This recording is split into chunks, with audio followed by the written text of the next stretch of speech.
Alors, on a analysé des chiffres, on a regardé tout ce qui se faisait, mais je pense que le temps est venu de donner voix aux jeunes qui sont impliqués en philanthropie. Alors, j'ai le plaisir de vous présenter l'animateur de ce panel que vous attendez. Arrivé en août dernier à l'Institut Malais à titre de conseiller en mobilisation et au développement des contenus, le plus long titre de l'Institut, notre petit nouveau, Donald Gingras, a travaillé tout au long de sa carrière au sein des Patros et jusqu'à l'été dernier, il était d'ailleurs à la tête du réseau Patros. Son intérêt pour l'engagement et pour la relève ne date donc pas d'hier. Alors, Donald, je t'invite à monter sur la scène avec les 3 panélistes. C'est Caroline, merci aussi.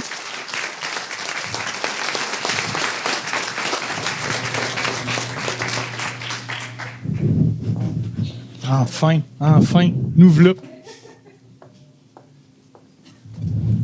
Ils sont beaux en plus, hein? C'est le fun parce que c'est rendu le moment où c'est les jeunes sur la scène.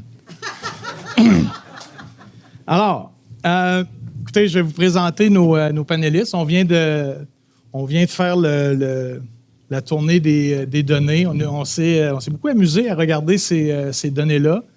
Moi, comme petit nouveau, Caroline disait, je viens de joindre l'Institut Malais comme conseiller à la mobilisation et au contenu. Je vais le rapetisser un petit peu.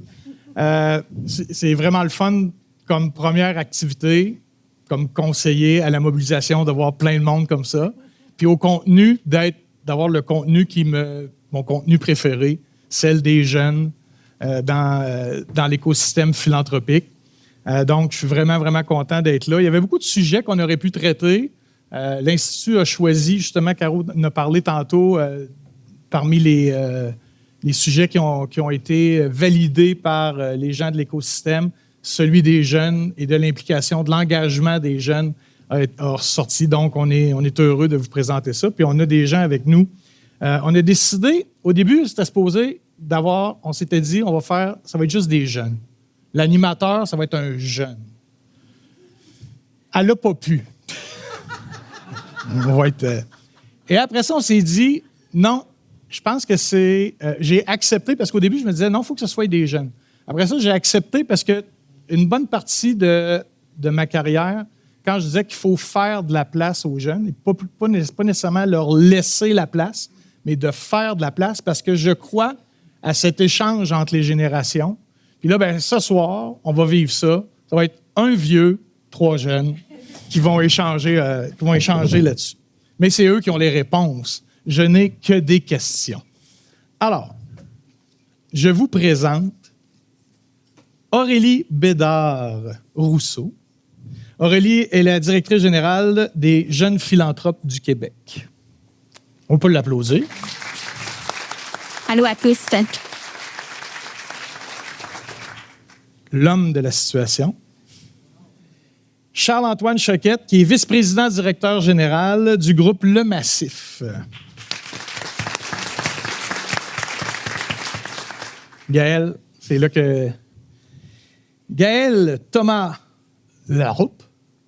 C'est allemand, Laroupe. On s'est pratiqué tantôt. Là, j'étais content parce que j'ai dit, je vais avoir son nom. Maintenant, il faut que je dise son titre. Je prends mon souffle. Agente principale de programme, Fonds d'atténuation et d'adaptation en matière de catastrophes au ministère fédéral du Logement, des Infrastructures et des Collectivités Canada. Gaël nous vient de Montréal pour l'occasion. Merci beaucoup. Êtes-vous prêts?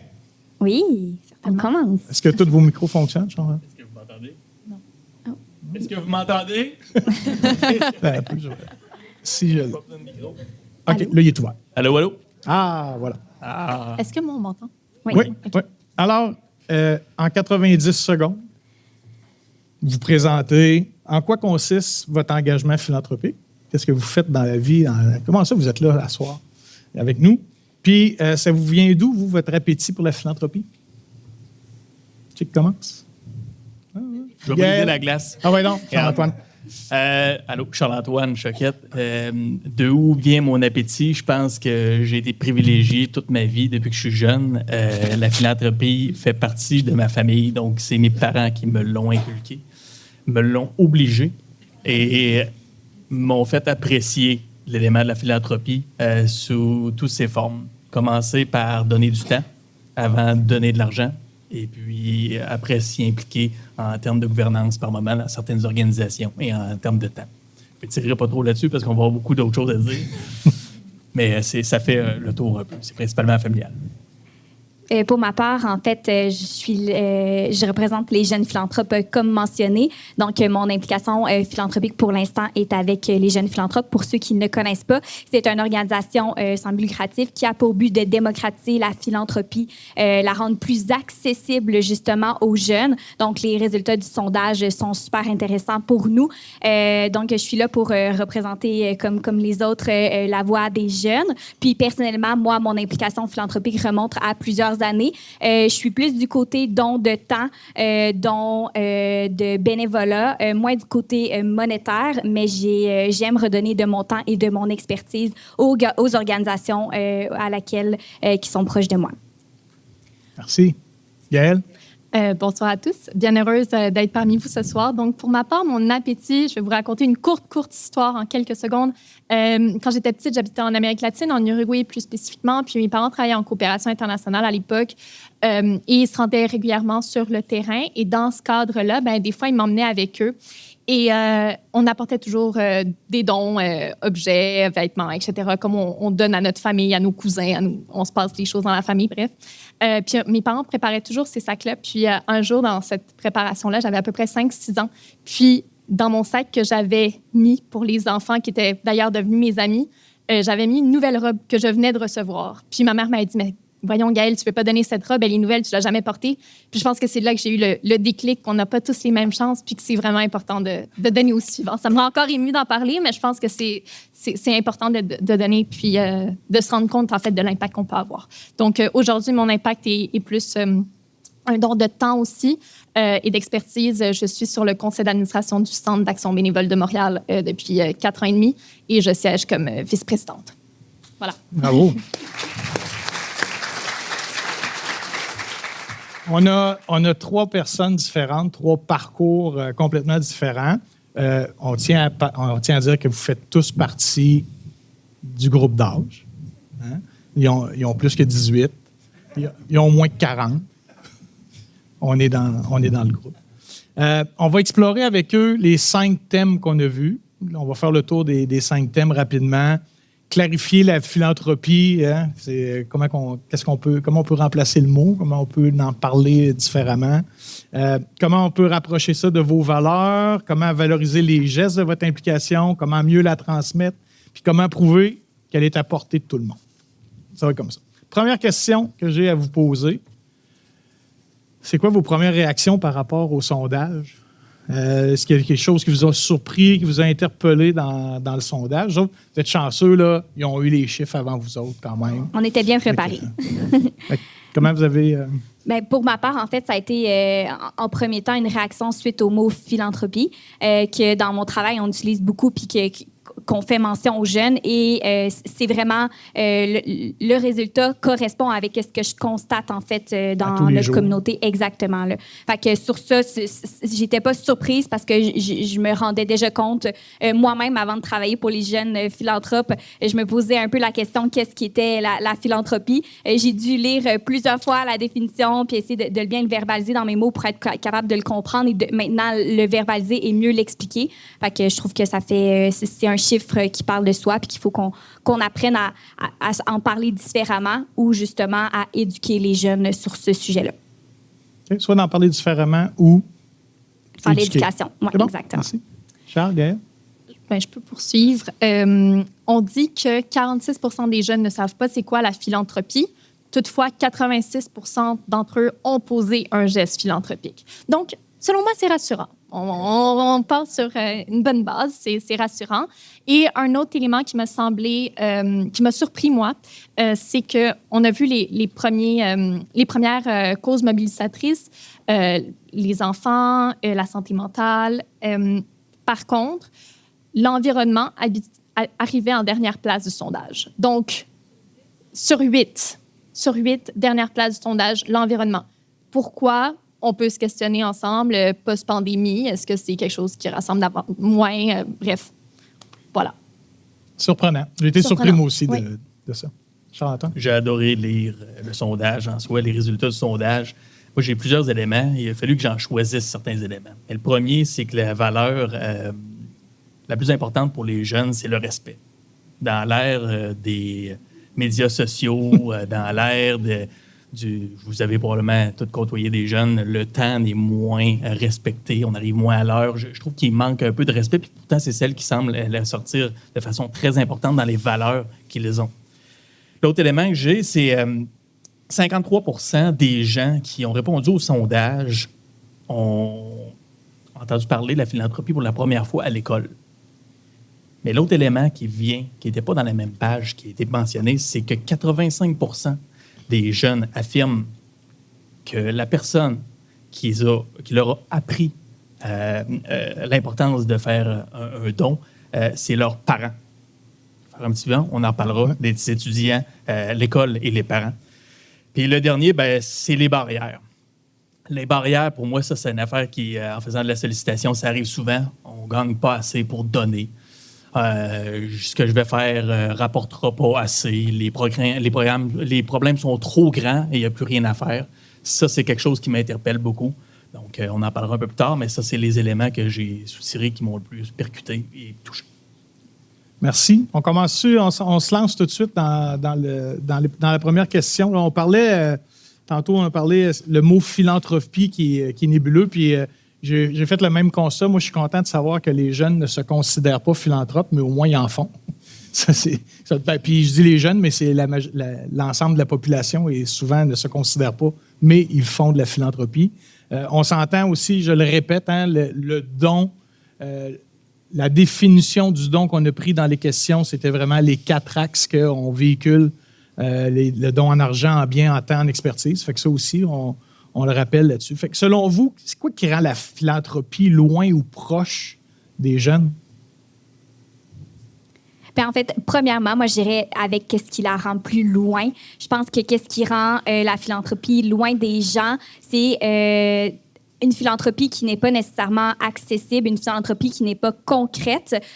Présentement, nous, on le vit avec les jeunes philanthropes. Les gens ont moins envie de s'associer avec des causes qui ne sont pas capables de voir les résultats concrets. C'est ça qu'on me demande souvent, là, OK, mais finalement, qu'est-ce que ça donne concrètement? Avant, je m'impliquais avec Moisson Québec, puis on disait clairement que, mettons, 5 $ équivalait à 3 repas. Mais tu sais, c'est de voir des choses concrètes qui fait en sorte que les gens ont envie de s'investir. Fait que justement, dans qu'est-ce qui est plus loin, je dirais, c'est quand les choses ne sont pas concrètes et quand on parle également de dons qui sont un peu de gros galas, de gros choses monétaires qui font en sorte que ça se rapproche moins avec ce que les jeunes peuvent donner, en fait. Fait que ça, c'est du côté loin. Peut-être que... Les autres, êtes-vous d'accord avec ça? Je suis totalement d'accord avec toi. Puis moi, je me suis attardée à savoir c'était quoi l'étymologie du terme philanthropie. Donc, philos, ami, anthropos, humain. Donc, pourquoi on a si peur de ce mot-là? Pourquoi on a ce sentiment d'imposteur? Ça fait des années que je m'implique, puis j'en ai donné du temps, j'en ai donné des objets, j'en donne de l'argent, etc. Et pourtant, je ne me considère pas comme philanthrope. Donc, pourquoi? Je pense que c'est une très bonne question. Puis je pense aussi qu'on a tendance à appeler le philanthrope jeune le bénévole et non le philanthrope. Et je pense qu'on va souligner l'implication des bénévoles, on va faire des événements pour les bénévoles, mais pas pour les philanthropes lorsqu'on a moins de 40 ans, mettons. Et qu'on ne donne pas des grosses sommes d'argent, surtout. Exact. Charles, de ton côté? C'est vraiment intéressant pour ça, j'aime ça. Ouais, hein? Ce que tu apportes. Mais moi, je vais aller dans un autre spectre. Je pense qu'il y a un désengagement social, puis souvent, on donne la responsabilité aux autres. On demande au gouvernement de prendre en charge certaines responsabilités. On demande aux écoles d'éduquer ou de prendre les responsabilités que les parents devraient avoir. Je pense qu'il y a une question de valeur sociale aussi qui manque aussi dans notre communauté. Le côté rassembleur s'y retrouve un petit peu moins. Puis c'est un petit désengagement. Donc, quand on demande à un jeune de dire, regarde, il y a un problème dans notre société, il y a trop d'itinérance, c'est sûr qu'il va se sentir loin parce que dans les médias, dans les communications, on va tout le temps dire ben le gouvernement ne nous donne pas assez d'argent. Mais pourtant, on a tous une responsabilité sociale pour tout ce qui se passe au niveau de la philanthropie. Donc, je pense que le désengagement puis le fait qu'on n'est jamais responsable à 100% donne un message aux jeunes qui ne sont pas les responsables du futur qu'ils ont entre leurs mains. Est-ce qu'on pourrait réinventer le mot philanthropie? Oui. Ou est-ce qu'on continue à l'utiliser puis à l'expliquer? Ou avec les jeunes? Est-ce qu'on fait de l'éducation avec les jeunes sur le mot philanthropie avec l'étymologie qui est extraordinaire? Ou on prend un autre langage? Est-ce que c'est un passage qui... On va-tu trop vite en disant... Ou on est-tu paresseux en changeant de mot? Moi, je l'enseignerais, en fait, assurément. Je pense que ça serait d'être plus présent dans les écoles pour parler de la philanthropie, pour leur semer une graine, en fait, dès qu'ils sont jeunes, pour qu'en vieillissant, ils font plus de bénévolat ou plus qu'il y ait un impact dans leur communauté. Je pense que ça serait, c'est ça, de l'enseigner à la place de nécessairement changer le mot. C'est un mot qui existe, puis ouais, exact. OK. Les autres? Je suis totalement d'accord avec toi. Je trouve que c'est un beau terme à la base. On pourrait le remplacer par le don ou redonner, mais pourquoi pas juste l'enseigner? Puis on va juste ajouter un mot à notre vocabulaire, puis voilà. Charles? Je n'ai pas la prétention de vouloir réinventer les mots. Par contre, j'ai aucun attachement aux mots. Avant, on disait handicapé. Maintenant, on dit personne à mobilité réduite ou en situation de handicap. On disait des itinérants, on dit personnes en situation d'itinérante. Je trouve ça intéressant des fois de voir l'évolution puis de voir qu'est-ce que les jeunes, comment ils voudraient qu'on appelle ça. Pour moi, la philanthropie, je trouve que c'est un standard qui fait huppé, qui fait très élitiste. Pourtant, la connotation n'est pas du tout élitiste. C'est une action de bien-être qu'on veut donner à notre société. Donc, j'ai aucun attachement au mot. Si on peut se trouver un mot que les jeunes vont choisir pour être capables de s'y identifier, je trouve que ce serait la chose qui serait importante à faire. Est-ce que si je propose l'engagement? Bonne question. Mais moi, c'est vraiment comme une action qui vient du cœur. En fait, c'est comme ça que je décris la philanthropie. Comme j'ai mentionné avant de commencer mon poste, j'ai essayé de voir comment je l'expliquerais. Puis c'est vraiment ça, c'est des actions qui proviennent du cœur. Puis après ça, c'est là quand découle l'aide. Puis voilà. C'est l'action qui est importante, Ouais. plus que le mot. Oui. C'est la philanthropie, là. Faut penser qu'on est tous responsables de notre communauté. Selon moi, là. C'est mes valeurs personnelles. Puis trop souvent, on prend des actions pour régler un problème. Puis pourtant, pour moi, la philanthropie, c'est pas ça. La philanthropie, c'est de prendre des actions pour, des fois, prévenir. On est assez scolarisé, on est assez éduqué, on est assez informé pour savoir ce qui va se passer si on ne porte pas des actions qui sont concrètes. Est-ce que c'est au gouvernement de toujours le prendre? Je crois qu'ils ont des bonnes parties de le faire, mais nous autres, individuellement, on a tout le pouvoir de changer les choses. Puis ce pouvoir-là, il est fort. Puis il est encore plus fort quand on met notre temps aux bonnes places en prévention plutôt qu'à régler des problèmes. Ça coûte moins cher, ça a plus d'impact. Puis cet élément-là, il me tient beaucoup, beaucoup. Puis j'aimerais plus que ça soit au niveau des valeurs communes qu'on a. Qu'on soit riche, qu'on soit pauvre, qu'on soit de n'importe quelle ethnie, peu importe, on est des humains qui peuvent tellement faire des choses grandes quand on est ensemble. Donc, moi, je le mettrais plus sur les valeurs que sur des mots. Sur des mots. Et de toute façon, est-ce que tu dis, ça vient rejoindre la portion dans le sondage où on dit que les jeunes sont plus enclins à la portée transformatrice de la philanthropie qu'à la portée réparatrice. Exact. Fait que, justement, c'est vraiment transformateur de penser à comment on peut prévenir plutôt. Il y aura toujours des bouches à nourrir, il y en aura toujours, mais comment on peut le faire, comment on peut diminuer ça. C'est un beau défi. C'est bon, j'aime ça. Puis les jeunes, là, vous êtes bons avec les défis. Si on essaie de relier, là, justement, on parlait des valeurs puis des causes prioritaires. Tantôt, c'est Gaël, tu disais, j'étais surprise que l'environnement, moi, j'avais un préjugé. Je m'attendais à voir l'environnement, justement, dans le haut de la liste. Là, on parle d'enfants vulnérables et de santé mentale, davantage de respect, de justice, d'humanité. Est-ce que ça vous a rejoint, personnellement? Moi, personnellement, oui. Je pense que les enfants vulnérables, soit ça fait qu'on a entre 18 et 40 ans, soit ça fait pas si longtemps qu'on était un enfant, soit on a des enfants. La santé mentale, c'est un sujet dont on discute beaucoup. Ça demeure un sujet tabou, mais c'est très présent dans la société. Puis l'éducation qui était en numéro 3, qu'on a 18-40 ans, ça fait peut-être pas si longtemps qu'on a étudié. Donc, c'est des éléments qui nous touchent tous. Par contre, ce qui m'a vraiment surpris, c'est l'environnement parce que la Marche pour la Terre, Greta Thunberg, c'était en 2019, là. C'était pas il y a 20 ans. C'est en 2019, ça fait 6 ans. Donc, pourquoi ça a drastiquement changé comme ça? Je pense que c'est post-pandémie. Je pense qu'on remet les éléments à leur place, etc. Mais c'est un bon questionnement. Ben, en réaction avec l'environnement, pour votre information, les jeunes philanthropes, on sélectionne une cause par année, puis la cause cette année, c'est l'environnement. Et donc, on était très surpris, là, j'en ai parlé avec mon conseil d'administration de cette donnée-là. Puis, en fait, ce qu'on peut en déceler, voir pourquoi c'est cette raison-là. En fait, c'est justement ce que j'ai mentionné auparavant, c'est qu'il n'y a pas vraiment ils ne voient pas le concret dans la vie de tous les jours. Si on parle, par exemple, de la santé mentale, on peut voir nos collègues, nos amis qui ont des problèmes de santé mentale ou on peut en côtoyer, alors que l'environnement, c'est encore quelque chose qui est un peu abstrait. J'ai l'impression que c'est ça exactement. T'sais, on se dit, c'est peut-être pas nous, personnellement, qui va faire un changement dans l'environnement. C'est ça. Je pense que c'est pour cette raison-là que ça se situe à la 8e place. Puis je suis quand même surprise de ça. C'est peut-être, l'environnement, c'est peut-être aussi une cause que, tantôt quand on disait que les jeunes ne se sentent... ils trouvent ça, ils se trouvent un peu, la dernière, là, impuissants, merci. Ils se sentent impuissants par rapport à une cause. L'environnement, tu dis, est-ce que mon geste compte vraiment? Alors qu'on sait tous que oui, mais ça peut paraître loin. Est-ce que, en fonction, là, sont tous là, je vous ai dit, quand vous allez parler, ce qu'eux veulent entendre, c'est des conseils, des façons de parler à des jeunes qui vont vous servir à vous autres dans vos organisations. Quand on parle là, des valeurs puis des causes, comment on peut parler aux jeunes pour que ça résonne dans les récits que les organismes ou que les fondations ont? Quel récit on peut prendre? Quels mots on utilise pour que les jeunes se sentent interpellés? Je vais commencer. Il m'a passé la dernière question. J'ai plein de choses à dire, mais c'est correct.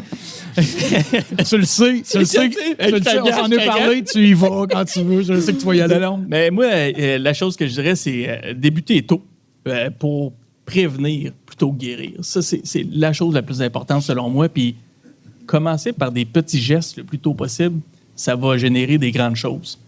Puis vous travaillez pas mal tout en philanthropie, puis c'est le fun, puis vous le faites aussi. Quand on réalise le dollar qu'on investit ou l'heure qu'on investit, le temps, les moments, à quel point c'est exponentiel en philanthropie, je pense qu'il faut l'inculquer le plus rapidement possible dans ses habitudes de vie. Puis quand on parle à l'Université Laval, il y a du monde qui dit « ils n'ont pas beaucoup d'argent », des choses comme ça. Oui, mais il y en a aussi qui en ont aussi de l'argent, parce qu'il y a une augmentation de Uber Eats qui est commandée dans toutes les résidences ici, puis on en parle très peu aussi. Donc, il y a des impacts un peu différents aussi. Il y en a du monde de l'argent, puis c'est un choix où on va mettre notre argent. Puis plus vite on met dans notre habitude de vie de mettre un 5 $ par mois, 5 $ par année s'il faut, en don, puis de l'augmenter graduellement, l'effet exponentiel va juste être plus bénéfique. Mais mettez-le dans vos habitudes. Donnez 1 heure de temps par mois, 1 heure de temps par année. Puis ça va finir 1 heure de temps par semaine, puis ça va être facile à l'inculquer. Merci. Hey, je m'excuse, hein? Je t'oublierai plus. C'est pas vrai, je t'agace. Aurélie le mentionnait plus tôt, mais je pense d'avoir des impacts concrets et d'avoir une notion des retombées de nos actions. Je pense que c'est le premier élément. Je pense que c'est super important. Donc, comme gestionnaire de bénévoles, philanthrope, fondation, etc., vraiment de mettre de l'avant quels vont être les impacts des actions posées. Pourquoi on doit venir travailler avec vous, s'impliquer avec vous au sein de votre organisation. Je dirais que ça, c'est le premier élément. Je pense qu'il y a beaucoup aussi de, mettons, moins de 30 ans, 18-30 ans, là, qui ont du temps et un début d'expertise qu'ils souhaitent partager. Donc, ne pas hésiter à leur donner la place. Oui, il faut que les jeunes prennent leur place, mais il faut aussi leur donner la place. Donc, que ce soit sur des conseils d'administration ou sur d'autres projets, ne pas hésiter à aller chercher les jeunes parce que je pense qu'ils méritent de se faire entendre. D'ailleurs, je veux juste souligner, Madame a eu son diplôme la semaine passée du Collège des administrateurs de société. Hey! Merci. Aurélie est en processus de s'inscrire. Bravo. Merci. Puis je voulais juste rajouter, en fait, quand vous avez des bénévoles, je pense l'important aussi, c'est de les fidéliser puis de les garder, en fait. Donc, de ne pas hésiter à les mettre de l'avant, à les remercier, que ce soit sur vos médias sociaux. y en a qui aiment ça, en fait, des bénévoles aussi, avoir un petit peu de lumière au travers de ça. Donc, je pense que c'est important, oui, d'aller chercher des bénévoles, mais après ça, c'est de les garder. Parce que si vous les gardez, ils vont être attachés à votre cause, puis ça va être les meilleurs porte-parole pour votre organisation. Fait que c'est important aussi, là. Qu'est-ce qu'on peut faire pour les garder? Bien, je pense que c'est juste des remerciements, en fait. Je donne de mon temps pour certaines organisations. Puis, des fois, on me dit pas merci, mettons, pour ce que j'ai fait. Puis, je vais toujours être impliquée. Puis, moi, j'ai envie de redonner. Je vais continuer à le faire. Mais est-ce que ça va être la même chose pour tout le monde? Je pense pas, parce qu'il y a des personnes qui n'auront pas un merci qui vont vite se démotiver. Fait que je pense que ça peut être dans les remerciements. Pas nécessaire de faire des posts ou d'en parler sur votre site Internet, mais juste d'écrire un courriel, de faire un appel, de dire « Hey, ça m'a vraiment aidé ce que tu as fait ». Une reconnaissance, en fait, ça fait en sorte que vos bénévoles vont rester dans votre organisation. Ça peut être un événement bénévole juste pour les regrouper ensemble. Si vous entendez un bénévole qui dit « Je me cherche un conseil d'administration », ben, c'est de faire des appels, de faire des contacts. Fait que juste qu'ils se sentent, en fait, humains et pas une personne parmi tant d'autres. Leur donner aussi des tâches qui sont valorisantes. Oui, ça, c'est ça. Puis la sempiternelle reconnaissance là, à tous les âges. On aime ça. Si on s'en va, tantôt, là, on a dit 87% des jeunes ont posé un geste philanthropique, puis la moitié qui ne se reconnaissent pas philanthropes. Est-ce que c'est arrivé, vous autres? Est-ce que vous avez posé des gestes, petits ou grands, puis qui t'ont marqué? Tantôt, tu as parlé de ta petite robe. Mais est-ce qu'on a des gestes que vous avez faits dans la philanthropie puis que vous ont marqué comme OK, finalement, je peux faire ça, moi? Ben moi, ce qui me touche, ce qui m'a marqué le plus, puis c'est vraiment un petit geste, mais c'est des gestes, en fait, qui sont le plus émotifs. Personnellement, je suis quelqu'un de très émotif, proche de mes émotions. Fait que c'est ça qui m'a le plus marqué, mais c'est l'année passée, avec une organisation, on a été faire l'achat de chaussures à des enfants défavorisés. Donc, on était pairés avec un enfant, on était magasiner les chaussures, mais c'est de voir l'émerveillement dans ses yeux, de voir que c'est sa première paire de chaussures vraiment à lui, parce que c'est pas des chaussures de son cousin, de son frère, c'est ça, qui peut le choisir par lui-même puis qui avait un budget illimité. Mais pour moi, ça a été vraiment touchant de voir que c'est pas quelque chose comme une paire de chaussures, c'est pas tout le monde qui a nécessairement accès. Puis moi, c'est un petit moment comme ça qui m'a vraiment touchée. Puis qu'est-ce que ça t'a fait comme personne après pour te donner le goût de continuer? Ben, en fait, j'avais envie de reproduire ça, mais à x10, en fait, là, avec plus d'enfants, leur offrir plus de vêtements, de m'impliquer concrètement. C'est ça encore que je relis tantôt ce que j'ai dit, c'est que les jeunes aiment s'impliquer quand ils voient la retombée. Fait que là, c'est concrètement ça, là. Fait que c'était ça pour ma part. Gaëlle? Bon, je vais vous raconter je vais vous raconter une deuxième histoire, je vous promets, c'est la dernière. Quand j'avais 15 ans, secondaire 3, ma professeure d'art plastique nous avait emmenés faire une activité à l'Institut de gériatrie de Montréal, toute ma classe. On avait fait l'activité, puis moi, j'étais jumelée à ce vieux monsieur, je me souviens plus de son nom, bref. Mais j'avais vraiment aimé ça. Il pouvait pas vraiment communiquer, mais on avait vraiment communiqué. On avait fait un tableau ensemble. C'était super le fun. Puis, quelques mois plus tard, ma professeure d'art est revenue me voir et elle m'a dit « Gaëlle, je veux que tu montes un projet avec un de mes très, très bons amis, qui est encore mon ami aujourd'hui. » Donc, à tous les mois, on avait rassemblé une quinzaine d'amis. À tous les samedis, on allait, une fois par mois, on allait voir les personnes âgées à l'Institut de gériatrie de Montréal. On organisait des activités. Ce projet s'est échelonné sur 3 ans au final. À la dernière année, on était dans les 2 pavillons de l'Institut de gériatrie. On était 120 jeunes de différentes écoles secondaires, de cégep et d'université même. Puis on avait un impact sur à peu près 100 personnes âgées.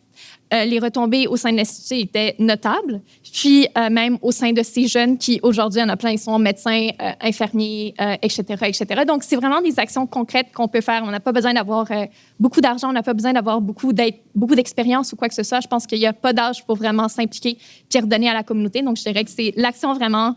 je m'implique beaucoup et j'aime beaucoup m'impliquer, mais je dirais que c'est l'action concrète qui me... C'est eu le petit déclic. C'est le petit... Oui, ça a été un petit déclic. Un bon gros déclic. Un bon gros déclic. C'était énormément de travail, mais je me rappelle, on arrivait à l'Institut, là, puis let's go, on allait mettre de l'énergie là-dedans. Là. Les gens nous regardaient, on débarquait comme une bombe d'énergie. Puis tout le monde était tellement heureux après. Puis c'est vraiment des bons souvenirs que je garde encore aujourd'hui. Donc voilà. Cool. Charles-Antoine. Moi, j'en ai une bonne. Parce que cette année, j'ai eu une de mes plus grosses années de philanthropie.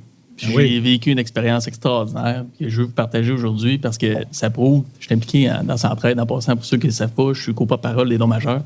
Puis j'en suis extrêmement fier. Puis il démontre à Centraide une chose qu'il n'y a pas de limite dans la philanthropie. Il faut oser, il faut permettre aussi aux gens d'oser. Puis dans ma famille, on a décidé de se rencontrer pour faire une œuvre ensemble, le faire de façon collective. Quand tu es en groupe, là, je Centraide, on se sent toujours appuyé. Bien, ça, c'est quelque chose que je valorise beaucoup. Puis on a décidé de le faire autrement. Puis le faire autrement, ça a un impact. On l'a fait en famille. On a décidé de faire une levée de fonds pour supporter les personnes en situation d'itinérance pour avoir un impact concret. Et quand on l'a fait, c'est qu'on a obligé toutes les familles à se rassembler avec nous, à se rassembler en famille pour nous rencontrer. Cet impact-là a eu un impact qui a été fulgurant. C'est un succès monstre Puis j'en remercie M. Gagné qui nous a supportés là-dedans, qui a fait en sorte que je suis ici aujourd'hui. Mais pour moi, la philanthropie, il n'y a pas de limite. Il ne faut pas faire comme on faisait avant. Écoutez les jeunes, permettez-vous de faire des choses autrement, puis vous allez avoir des résultats. Quand on surprend, ça a un impact, dans la mesure que l'intention est la bonne.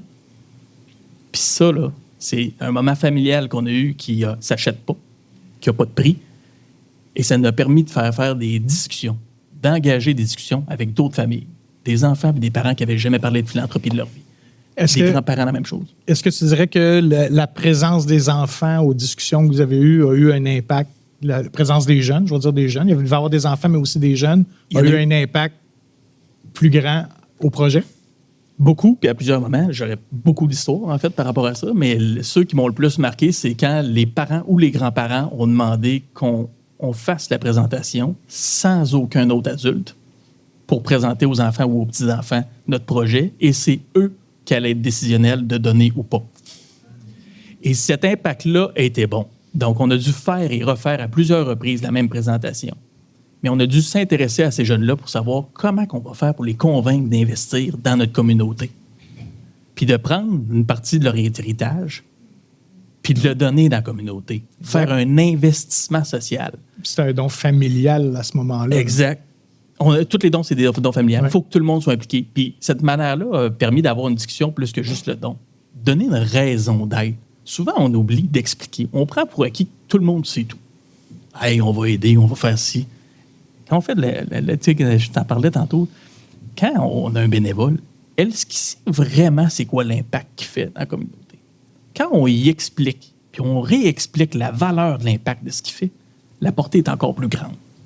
On y explique sa valeur sociale. Pas la valeur de son temps, sa valeur sociale pour tout le monde.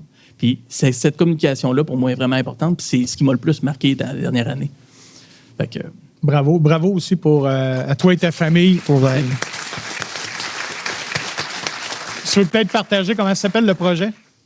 Et il s'appelle Un toit avant tout. Donc, puis le principe, c'est juste que vous le sachiez, on n'a rien réinventé. On a utilisé les ressources qui étaient déjà en place. On s'est assuré de faire confiance aux spécialistes sur le terrain, qui pour la plupart sont tous supportés en plus par Centraide, fait que ça fait un bel accompagnement dans tout ça. Donc, d'utiliser ce qui est en place pour être capable d'en avoir un levier supplémentaire, et l'ensemble de cet impact-là, on l'a fait à coût zéro. Donc, sans aucun frais. Et ça, j'en suis super fier, c'était 4 millions qu'on a amassé. Bravo. En 5 mois.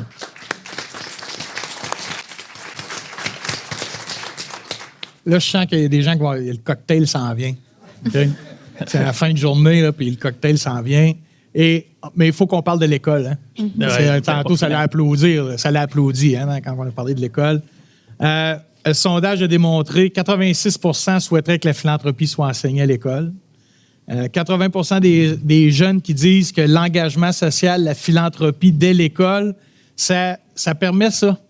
Une meilleure connaissance du travail, des compétences utiles dans la vie personnelle, une meilleure compréhension des enjeux sociaux, un plus fort sentiment de responsabilité, d'appartenance à sa communauté, un désir de s'impliquer de façon durable, voire même un désir d'y travailler. Tout ça, c'est des choses que les jeunes ont dit que s'ils le voient à l'école, ça pourrait... Vous autres, est-ce que vous avez déjà vécu de l'expérience de philanthropie à l'école? Première question, je vous pose les deux questions en rafale.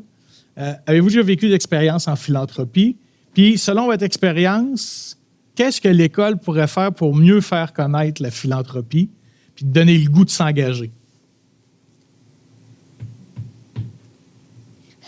Bon, ben, je me lance. Je dirais que à l'école primaire, secondaire, mon action, c'était principalement, comme j'ai raconté, Génération, le projet avec les personnes à l'Institut de gériatrie, mais j'étais évidemment impliquée tout ce qui est fête de l'école, délégué de classe, toutes des activités où je pouvais aller, je m'impliquais. Par contre, je trouve que l'impact que j'ai eu, je me suis toujours impliquée au sein de causes où je pouvais voir mon impact, mes retombées concrètes. Et voilà, je pense que ça a toujours été vraiment important de pouvoir mesurer l'impact de mes actions. Ça a été la première chose. Par contre, c'est vrai qu'il y a eu des opportunités plus tard dans ma vie où c'était pas toujours inclusif ou accessible, où il n'y avait pas de reconnaissance, comme on parlait plus tôt. Donc, je pense que c'est des aspects sur lesquels il faut continuer à travailler pour l'implication des jeunes et la philanthropie chez les jeunes. Tu y crois? Définitivement. Est-ce que tu penses que ça peut s'enseigner? Ah, définitivement. Moi, je pense qu'au même titre qu'il y a des sports-études, des programmes axés sur l'art, etc., il faudrait qu'il y ait des programmes axés sur l'humain, le don de soi, la philanthropie. Je pense que ça créerait vraiment des beaux programmes pour le futur de la société, là, vraiment important. Vous autres, Charles? Ben, en fait, un peu le même type d'implication. J'étais beaucoup impliquée à l'école, à l'intérieur même de l'école. J'ai l'impression qu'auparavant, il y avait un peu moins peut-être de bénévolat à l'externe. Donc, mon implication a commencé un petit peu plus vieille. Cependant, chez les jeunes philanthropes, en fait, c'est une mission d'éduquer. Puis présentement, je suis avec des discussions avec des commissions scolaires, des enseignements aussi privés pour faire des conférences, en fait, dans les écoles sur la philanthropie, que ça soit par des vidéos ou en présentiel. Je vous le cacherai pas que c'est quand même des discussions, c'est long, c'est très lourd. Ça veut pas dire que c'est les directions d'école qui vont décider si oui ou non ils ont envie de nous faire rentrer dans leurs écoles. Fait que c'est des grosses démarches, mais on pense puis on a confiance en fait que c'est important puis c'est un sujet. Un 15 minutes, là, on serait vraiment content juste pour aller faire une petite conférence pour expliquer en fait qu'est-ce que la philanthropie, mais c'est accessible, c'est faisable. On veut le mettre en place là, dès l'année prochaine, mais c'est des petits pas à la fois. Puis je suis sûre que d'ici quelques années, ça va être plus présent. Oui, puis tantôt, Caroline disait qu'il y aura un plaidoyer à faire pour que la philanthropie soit peut-être dans un cursus scolaire quelconque. Pour avoir été sur le terrain longtemps, rentrer dans les écoles, c'est pas toujours évident non plus, parce que tout le monde veut rentrer à l'école pour son projet, pour sa cause. Mais si on est capable de le structurer, je pense que ça peut... Mais en attendant, moi, c'est en attendant de faire le plaidoyer pour qu'il y ait de quoi à l'école, de faire des actions comme vous faites, les jeunes philanthropes, des conférences, vous autres même dans les organisations, les fondations qui allez faire des conférences. Les jeunes, souvent, il y a des professeurs qui en ont besoin de ça dans le cursus, même dans l'implication citoyenne. Donc, je pense qu'on peut commencer à... Exact. C'était pas nécessairement dans le cursus pour l'instant, mais c'était majoritairement dans des journées pédagogiques. On pourrait nous inviter, sinon dans les conseils étudiants. Fait que ça commencerait comme ça, mais à long terme, peut-être le gouvernement va mettre ça dans les cours, dans le cursus. Ouais. Charles? Je l'ai fait un peu, plus en dehors de l'école qu'à l'intérieur de l'école. Mais pour moi, je pense que ça peut être une relation que les parents, il faut qu'ils continuent et que ça soit un peu, pas enseigné, mais que ça s'intègre dans certains cours. Il ne faut pas que ça soit un cours. Si c'est un cours, c'est plate. Moi, je crois à raconter des histoires. Les enfants aiment ça, puis écoute.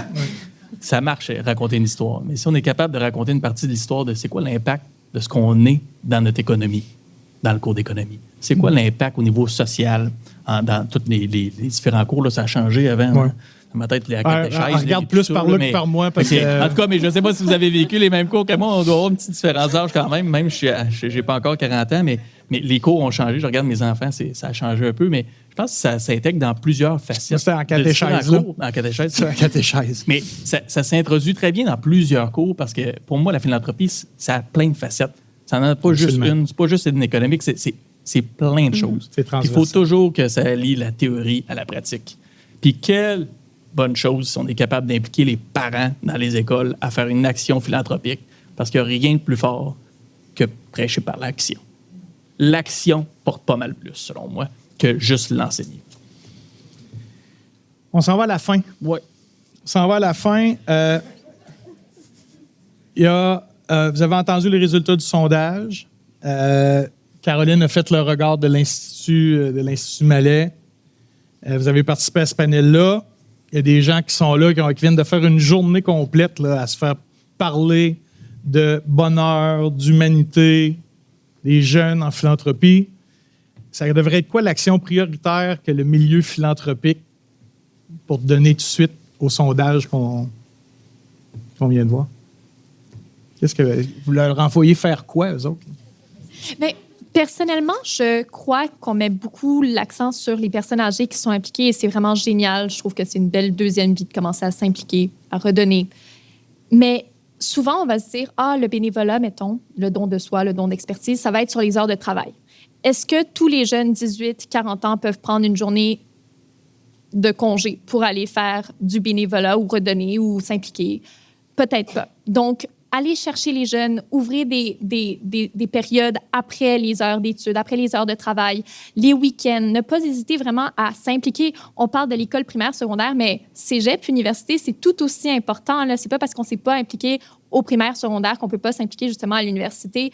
Aller chercher les étudiants. Je suis certaine qu'il y en a plein qui ont plein d'expertise à vous partager. Laissez-leur leur place, puis invitez-les à prendre part.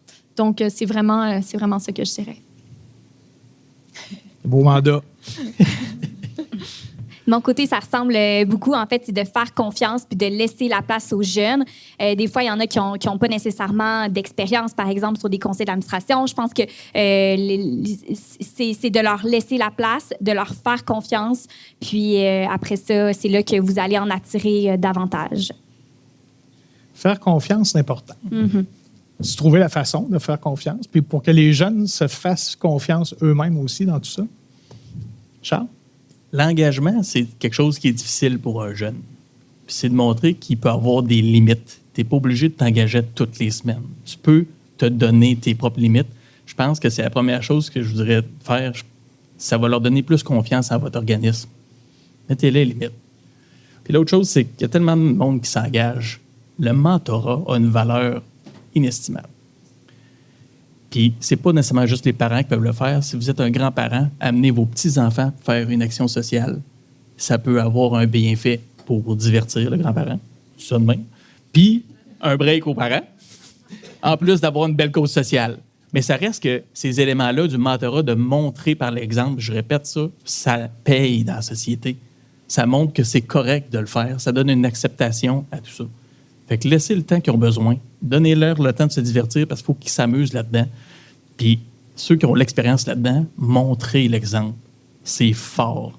Dans les entreprises, on l'utilise. Bien, vous pouvez le faire aussi en milieu philanthropique, selon moi.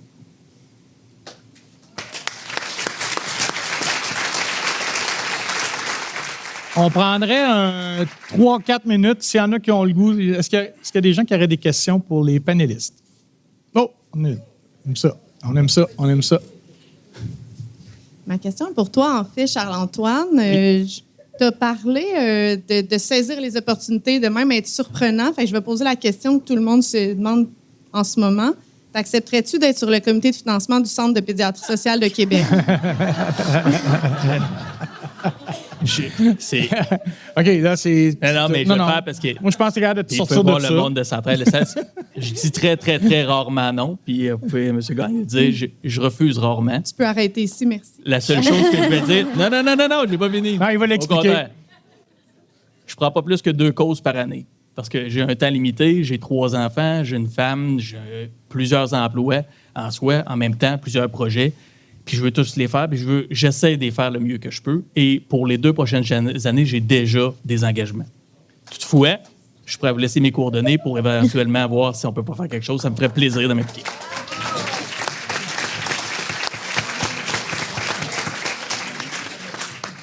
Monsieur? Ça marche? Oui, ça marche, ça marche. OK. Moi, c'est pas directement une question, là, si on veut. En réalité, c'est plus des commentaires. Parce que moi, je vais vous dire, j'ai 24 ans d'expérience en philanthropie, bénévolement, sans aucun sou. En réalité, je donne beaucoup de temps, je donne beaucoup d'argent. Je fais les deux. J'ai écouté votre affaire. La première des choses dans l'environnement, là, oubliez ça, je vous dis tout de suite, là, parce que dans le fond, c'est bafoué énormément par les 2 paliers de gouvernement. Puis moi, je viens de planter 300 arbres, puis Trudeau en avait promis qu'il en donnera 2 millions. On n'a jamais été capable d'en trouver un. Donc, oubliez ça, vraiment, là, c'est pas de mise. Moi, j'ai créé 18 fondations, amenées jusqu'à présent, à peu près dans tous les domaines. Elle a été en santé, en éducation, sport paralympique, sport. Puis elle a été la dernière que j'ai créée, c'est les vétérans de l'armée canadienne, si on veut, pour leur venir en aide. Puis moi, je peux vous dire que dans le monde de l'éducation, j'en ai une, entre autres, qui va très, très bien, que je siège, si on veut, dessus. Ça fait 7 ans. Dans un petit milieu, si on veut. Moi, je viens de la région de Drummondville, si on veut. Saint-Léonard-d'Aston, exactement. Puis, en été, j'ai créé la première là-bas à cause de mon meilleur ami qui est décédé, dans le fond, il y a 23 ans. Puis, ça a eu tellement un effet d'entraînement qu'on en a créé, justement, en éducation, en pédiatrie sociale. En passant, madame, en réalité, qu'on en a créé une. On a créé une auprès des personnes âgées, bien. Puis, en réalité, il faudra dire, ça va très, très bien. Puis, une autre chose, c'est que dans le mot philanthropie, en réalité, il y a beaucoup de personnes âgées qui ne savent pas c'est quoi. Aussi. Donc, encouragez-vous, vous êtes des jeunes. Il y a beaucoup de personnes âgées qui ne savent pas c'est quoi la philanthropie. Quand on lui a dit ça, ils disent, bien, écoute, Christy, c'est un mot chinois, c'est quoi, c'est au juste, là? Hein? Donc, c'est pour ça. Puis, je peux vous dire qu'une chose, en philanthropie, ça va très, très bien quand on inspire confiance auprès des gens. On peut faire de très, très belles réalisations. Je peux vous dire, entre autres, on est dans un petit milieu. En réalité, il y a 4-5 ans, avec la fondation de l'école, on a acheté un piano de 60 000 $. Puis un beau gros piano, on l'a acheté ici à Québec en passant sur Denis Musique, là, sur Saint-Joseph. Puis là, dans ce sens, ce piano-là, dans le fond, il y a un jeune qui a embarqué dessus, là, puis il s'est mis à jouer. Il est allé dans un concours, une compétition à Boston. Puis le jeune, il vient d'un petit village qui a même pas 1000 habitants. Puis il a fini le premier. Il a gagné une bourse pour aller étudier à New York. Puis il a gagné une bourse pour étudier en Australie. Ben, bravo. Ben, Bravo. merci. Merci beaucoup. Ouais. Oui, une dernière chose. Oui, en passant. Parce qu'il y a quelqu'un derrière de Oui. vous, là. En passant au Québec, on a 2 systèmes d'éducation. Dans le système privé, les fondations, c'est très, très connu. Ouais. Mais par contre, dans le système public, c'est très peu connu. Exact. Donc, il y a un gros travail à faire. Merci beaucoup. Bonsoir. Je tenais d'abord à vous dire merci à tous les 3. Vous avez été rafraîchissants, vous avez été généreux de votre temps. Le don de soi aujourd'hui, vous l'avez incarné, donc merci beaucoup. Peut-être qu'aujourd'hui, dans la salle, il y a plusieurs causes, des directeurs de philanthropie, des comités, des campagnes. Puis toutes les causes se valent, mais elles ne viennent pas toucher les personnes de la même manière. Il y a des causes qui sont plus glamour, il y a des causes qui vont aller chercher une fibre émotive, puis il y a des causes qui nous touchent tous, mais on ne s'en rend pas nécessairement compte, comme l'environnement. Je suis de la Fondation Berthiaume du Tremblay et notre cause, c'est les aînés. Puis on a énormément de mal à attirer les jeunes. Que ce soit au niveau des conseils d'administration, que ce soit au niveau de l'expertise, que ce soit au niveau du temps, que ce soit également pour des activités, des projets. Puis on doit trouver des stratagèmes avec leurs professeurs pour que ce soit obligatoire. Mais comment justement aller chercher des jeunes dans des causes qui sont moins connues, même si elles nous touchent tous ensemble? Voilà. C'est une très bonne question. Puis c'est une question qui me touche parce que quand on est arrivé à la 3e année, puis qu'on a essayé de trouver de la relève avec mon amie, la prof d'art qui nous a suivis, qui passait ses week-ends, qui passait ses samedis avec nous, en fait, ça a été très difficile parce qu'on a dû prendre la décision d'arrêter alors que l'impact était réel et concret. Donc, je pense que c'est d'aller trouver des bons jeunes et il y en a énormément qui seraient prêts. Il faut juste aller les trouver, être présent dans les écoles, aller... Puis je pense que dès le secondaire, c'est un projet qui peut être en place, mais on peut se parler après. J'ai des idées pour vous. Une dernière question? Oui. Est-ce que vous m'entendez? Oui. Donc, ça peut un peu faire le pouce sur ce qui a été dit. Moi, ce qui m'est venu en tête par rapport aux jeunes dans les écoles, bien souvent, en tout cas, si je prends par rapport à mon expérience quand je faisais du bénévolat, c'était toujours relié au fait de venir alimenter son cursus. C'était pas nécessairement relié au fait de soi-même, de donner un don de soi, de vraiment s'investir, d'avoir genre un cœur charitable. C'était plus genre, mets-toi en valeur avec le bénévolat, ça va te servir pour l'université, pour la poursuite de tes études. Donc, je me disais, est-ce que selon vous, ce serait quelque chose à prendre en considération, à un petit peu changer cette mentalité aussi au niveau des écoles, à ne pas seulement le voir de façon à se privilégier, mais vraiment à se donner? En tout cas, c'est ce qui m'était venu en tête parce que c'est un petit peu ce que j'ai vécu, moi, très bonne question. en pensant à mon expérience de bénévole lorsque j'étais à l'école. Très belle observation. Merci. As-tu une réponse à ça? Bien, en fait, je trouve ça vraiment super intéressant parce qu'effectivement, on peut enseigner que la philanthropie, ça peut être intéressant sur un CV, mais en fait, c'est pas uniquement ça. Puis je pense que ça serait à mettre de l'avant que c'est majoritairement aussi pour ton cœur, pour te sentir bien. C'est le nombre de personnes que tu vas faire une action, puis après ça, tu te sens profondément bien, puis que ça aide réellement la communauté. Je pense que ça serait majoritairement une ligne d'aller. Puis en fait, je pense qu'on toucherait plus de personnes en allant de cette manière-là, une implication qui vient du cœur. Mais moi, je trouve ça le fun parce que c'est vrai. Puis les premières actions philanthropiques que j'ai faites, je les ai pas faites pour moi. Là. Non. Ça me tentait pas. Puis mon premier gros don non plus me tentait pas du tout. C'est un peu comme la première fois quand tu es jeune puis tu prends du chocolat noir 80%, tu trouves pas ça bon, puis aujourd'hui, j'en adore. Des fois, il faut accepter le fait que les choses sont pas agréables au début, mais il faut leur permettre de le comprendre pour qu'ils assimilent très bien pourquoi ils l'ont fait puis pourquoi on leur a demandé de le faire. Des fois, il faut laisser le temps aux choses. Au début, c'est jamais agréable, mais à un moment donné, ça devient comme une drop qu'on a envie de continuer à le faire. L'autre chose, il y a un commentaire qui a été dit à l'autre demoiselle juste avant, là. Puis je trouvais ça le fun de savoir, moi, on n'a pas parlé d'un des points que je trouve vraiment important à ajouter là-dedans. Il y a les écoles, oui, c'est correct. Il y a les familles, c'est important, ça fait partie des valeurs, puis qui sont souvent améliorées par les écoles aussi, par le fait même.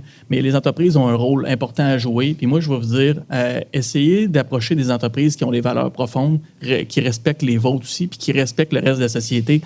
En valorisant ça, tout le monde, bien, je pense qu'ils vont être plus enclins à vouloir stimuler des actions communautaires de plus grande importance. Puis dans le milieu des aînés, par exemple, n'hésitez pas à aller voir vos fournisseurs pour dire « Hey, ça vous tente-tu de demander à un de vos jeunes dans votre équipe de venir vous impliquer? » Parce que l'employeur peut facilement donner du temps, libérer du temps, de l'argent, ou quoi que ce soit, et surtout des connaissances pour aider à améliorer vos organismes. Fait que c'est pas juste de la sollicitation. Utiliser des outils commerciaux qui existent, ça peut être très, très fort et bénéfique. Merci beaucoup à vous. Merci beaucoup. Merci beaucoup. Hey, merci beaucoup. Félicitations pour son cours. Merci. Il nous reste, restez ici 2 secondes parce qu'on a un petit quelque chose pour vous autres. Il va nous rester une petite allocution après. C'est ça? Hein? Puis on va... après ça, c'est le cocktail. Parce qu'on ne veut pas déranger le cocktail après. Oh, après là, on vous garantit que vous allez pouvoir prendre un verre et discuter. Peut-être juste avant la dernière allocution, on voulait remercier nos panélistes qui ont vraiment fait un très, très beau travail. Good job.